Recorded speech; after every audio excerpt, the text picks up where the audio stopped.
ہمیں جوائن کیا ہے اسکائپ پہ نجم شراز نے. السلام علیکم نجم. وعلیکم السلام. نجم السلام علیکم. آپ سے تو میں نے پہلا سوال خود پوچھنا ہے.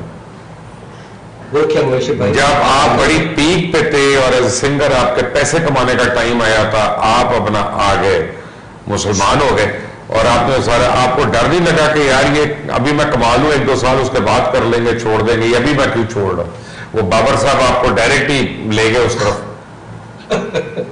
نہیں, بابر صاحب نے مجھے کبھی بھی نہیں کہا کہ یہ چھوڑو گے تو اللہ کی طرف آ سکو گے. انہوں نے مجھے ٹیسٹ کرنے دیا کہ اس کو پہلے ٹیسٹ تو لگے دین کا, ایمان کا.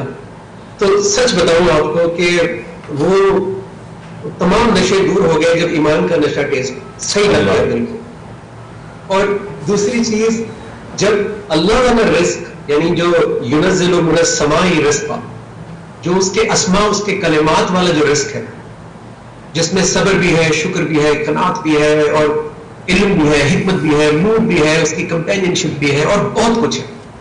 جب وہ رزق تھوڑا ملنا شروع ہوا اور اس نے اندر جا کے اپنا کام دکھانا شروع کیا, تو یہ ایک دن میں ہوا نہیں بشیر بھائی. It took me 8-9 years. ابھی ڈاکٹر عمران صاحب برکت کا ذکر کر دیں, رزق میں برکت. آپ کو لگا آپ کے رزق میں وسعت ہو گئی, برکت ہو گئی؟ دیکھیے بشیر بھائی, رزق کو سمجھنا بہت ضروری ہے. کبھی کبھی ہم یہ سمجھتے ہیں کہ شاید جو پائپ ہے رزق کا, وہ پائپ بڑا ہوگا تو ہی وسعت ہوگی. کبھی باہر والا پائپ بڑا ہوتا ہے, اندر والا پائپ چھوٹا ہوتا ہے, تو اس کو ہم پنجابی میں کہتے ہیں تھوڑے چبوتا.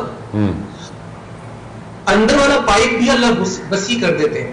جب اندر والا پائپ بڑا ہو جاتا ہے تو وہ صبر, شکر اور قناعت سے بڑا ہوتا ہے, تو پھر تھوڑا سا رزق بھی جو ہے وہ بہت ہو جاتا ہے.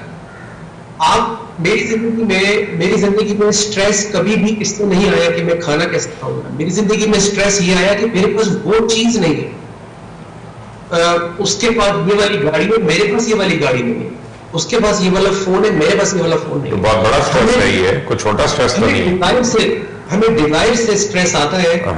بیسکس کا پرابلم جو ہے, جس کو بیسک کا پرابلم ہے اس کا پریشان ہونا جائز ہے, لیکن ہماری پریشانی جو ہے وہ ایکچولی کمپٹیشن میں اور مور اینڈ مور کی وجہ سے آتی ہے. تو اس کے بعد بھی میوزک میں چلے, میں مانتا ہوں کہ چیک کا سائز تھوڑا کم بھی ہو گیا ہوگا, لیکن میری ضرورتیں ویسے کی ویسے, کھانا آج بھی الحمدللہ ویسے ہی دسترخوان سجتا ہے.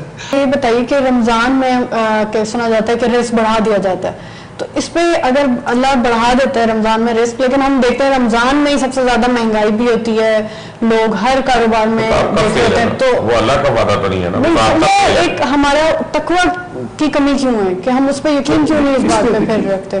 شیطان کے پیروکار بھی تو نعوذ باللہ بہت ہوتے ہیں. 11 مہینے جس کے ساتھ شیطان رہتا ہے اور 1 مہینہ شیطان اس سے دور رہے تو حرکات و سکنات تو ویسے ہیں. تو یہ اگر 11 مہینے بندہ شیطان سے محفوظ رہے تو ڈیفینیٹلی لعلکم تتقون. کہ روزے کس مقصد کے لیے کہ یہ تمہیں متقی بنانا. مطلب یہ ہے نا کہ شیطان ضرور پس زندہ ہے, لیکن انسان خود اپنی کرتیوں سے باز نہیں آتا. جی بالکل بالکل, وہ ہیبٹ نہیں ہے نا جی, اندر نفس جو ہے وہ غلط معاملات کے اندر عادت زدہ ہو گیا ہے, تو اب اس کو ہیبٹ نہیں ہے کہ واقعی ہماری اندر سے خواہش بھی نہیں ہے. شروع ہوتا ہے ہیبٹ سے مبشر بھائی, اور پھر ایک ٹائم ایسا آتا ہے کہ اللہ تعالیٰ قرآن مجید میں کہتے ہیں کہ ان کے اعمال کو زینت دے دی جاتی ہے. یعنی جب آپ نے اسپریس کرنا شروع کیا, کرنا کرتے کرتے کرتے کرتے کرتے ایک ٹائم ایسا آتا ہے کہ پھر ہم شیخی مارتے ہیں کہ وہ تیرے بھائی نے جو ہے نا وہ ایسے بس اس طرح مارکیٹ کے اندر اور اس طرح یہ وہ.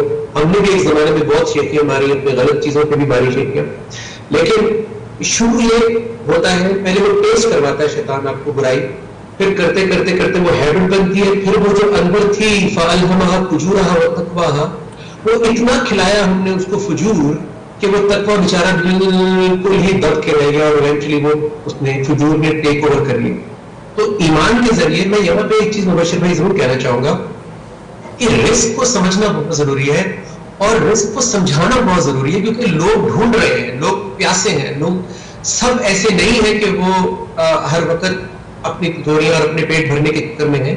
بہت اچھے معصوم نیک لوگ بھی ہیں, لیکن ان تک یہ بات پہنچانی بہت ضروری ہے کہ رزق جو ہے صرف یہ کھانا پینا اور اللہ سے یہی مانگنا, یہ اللہ نے بغیر مانگے چیونٹی کو بھی دیا ہے, کاکروچ بھی بھوکا نہیں سوتا ہے, پرندے بھی بھوکے نہیں سوتے ہیں, تو ہمیں تو اس نے پوری کائنات دی تھی اور فری آف کاسٹ دی تھی. تو یہ رزق آٹو پہ دیا ہوا ہے اس نے. اس کے لیے مسلمان ہونا بھی ضروری نہیں ہے. وہ رزق سب کو دیتا ہے جس رزق کی ہم بات کر رہے ہیں, کھانا پینا. اب جو ایک مسلمان کا رزق ہے جس کی مریم بات کر رہی ہے کہ جو رمضان میں بڑھا دیا جاتا ہے, یہ وہ رزق ہے جو اللہ کے علم سے شروع ہوتا ہے. ہم سب کا رزق کو سمجھنا بہت ضروری ہے کہ رزق میں صرف کھانا پینا نہیں ہے. رزق شروع ہوتا ہے علم سے, جو ایک مسلمان کا رزق ہے. علم و حکمت, اللہ کا نور, اللہ کی صفات پتہ چلیں گی تو مجھے رازق پتہ چلے گا. رازق پتہ چلے گا تو میں شکر گزار ہوں گا. شکر گزار ہوگا تو میں 2 نمبری نہیں کروں گا. شکر گزار ہوگا تو میں راضی ہونا شروع ہو جاؤں گا.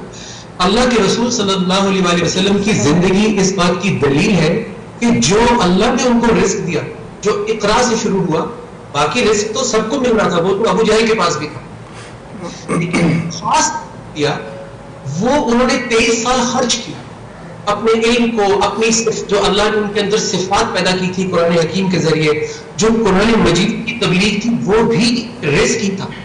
تو یہ ہمیں اگر آج رمضان کو ہم اس طرح سے لیں گے کہ رمضان رحمت, مغفرت اور نجات دینے کے لیے ہمیں آیا ہے, تو ہمارا رجوع آٹومیٹکلی اللہ کے کلمات کی طرف ہو جائے گا.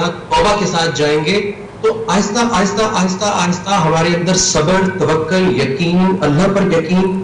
جب یہ والا رزق ملنا شروع ہوگا تو باہر والا رزق بھی برکت آ جائے گی اس میں. بہت سے اوورسیز پاکستانیز ہیں جن کی جابز ختم ہو رہی ہیں اور ان کو ظاہری بات ہے رزق پہ تنگی ہو رہی ہے, کیا ایڈوائز کریں گے ان کو؟ جو باہر کمانے گئے گے جی ہاں,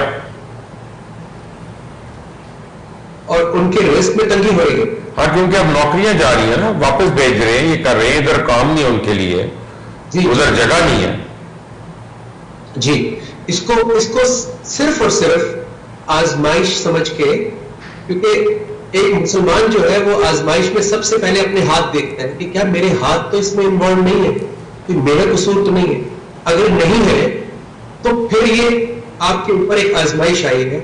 آپ اللہ کا نام لے کے اگر آپ کو وہ لے آف کر کے آپ گھر جائیں, یہ آزمائش آپ کی لائف نہیں, یہ بیسٹ موقع ہے اناؤنس کرنے کا کہ انا للہ و انا الیہ راجعون, ہم اللہ ہی کے ہیں, اس سے رجوع کریں گے. آپ اس موقع پر اللہ کی طرف رجوع بڑھا دیں, کیونکہ اللہ جب آزمائش بھیجتے ہیں تو وہ آپ کی توجہ چاہ رہے ہوتے ہیں. اللہ کے لیے رزق دینا, ایک فیملی کو پالنا کوئی مسئلہ نہیں ہے. ہم یہ کیوں سمجھتے ہیں کہ اللہ ہمیں چھوڑ دے گا, کیونکہ ہمارا ایمان, توکل اور یقین اس لیول کا نہیں ہوتا. تو وہ اس کی رازق کی صفت ہے, لیکن وہ ہم سے کچھ چاہتا ہے, وہ توجہ چاہ رہا ہے ہم سے. تو اگر جاب جا رہی ہے, میرا اکاؤنٹ پچھلے 10-12 سال میں 1000 دفعہ زیرو ہوا ہوگا اور اوپر گیا ہوگا. میں تو اب نہ گنتا ہوں نہ دیکھتا ہوں کہ بھئی کتنی دفعہ کہاں پہنچ گیا, زیرو ہوا ہے نہیں ہوا ہے, کیونکہ مجھے یہ یقین ہے میں محنت کر رہا ہوں, آپ بھی محنت کر رہے ہوں گے. جاب اگر ایک چلی گئی ہے, 10 دروازے اللہ اور کھول سکتا ہے. بالکل اللہ کو گواہ کر کے, اللہ کو گواہ کر کے پاکستان جائے. اللہ پاکستان میں بھی ہے, اللہ دبئی میں بھی ہے, اللہ ویسٹ میں بھی ہے, اللہ ہر جگہ ہے. اللہ آپ کے لیے دروازے اور کھول دیں گے, لیکن اللہ کی انگلی پکڑ لیں, اس اللہ کے ساتھ تعلق آپ کا جو ہے طیب کر لیں, اپنی زندگی کو پاک. کہ ایک وہ رزق ہے جو اللہ نے تمام چرند پرند سب کو ایکولی دے دیا, اور وہ آٹو پہ دے دیا. وہ نہیں بھی آپ اگر مانگیں گے تو بھی آپ کو سامنے ہے, آپ کو صرف محنت کرنی ہے. اس میں سانسیں بھی ہیں, آکسیجن بھی ہے, پانی بھی ہے, اس میں ٹیکنالوجی بھی ہے, ریسرچ بھی ہے, علم بھی ہے. ہر وہ چیز جو عطا ہوتی ہے آپ کو, جو اس دنیا میں آ کے آپ کو عطا ہوئی ہے, آپ سے پہلے سے موجود تھی, وہ سب رزق ہے. یہ زمینی رزق ہے. اس کے اندر عمر, لائف, صحت, تعلیم, ایمان, دین, حکمت, یہ تمام جس سے شخصیت بنتی ہے, یہ تمام رزق آتا ہے. اولاد, گھر بار, پراپرٹی. اور ایک وہ ہے, ایک رزق وہ ہے جو خاص طور پہ ایک مومن کو, ایک مسلمان کو دیا جاتا ہے, ملتا ہے, اور وہ اللہ کے کلمات کے ذریعے صبر, شکر,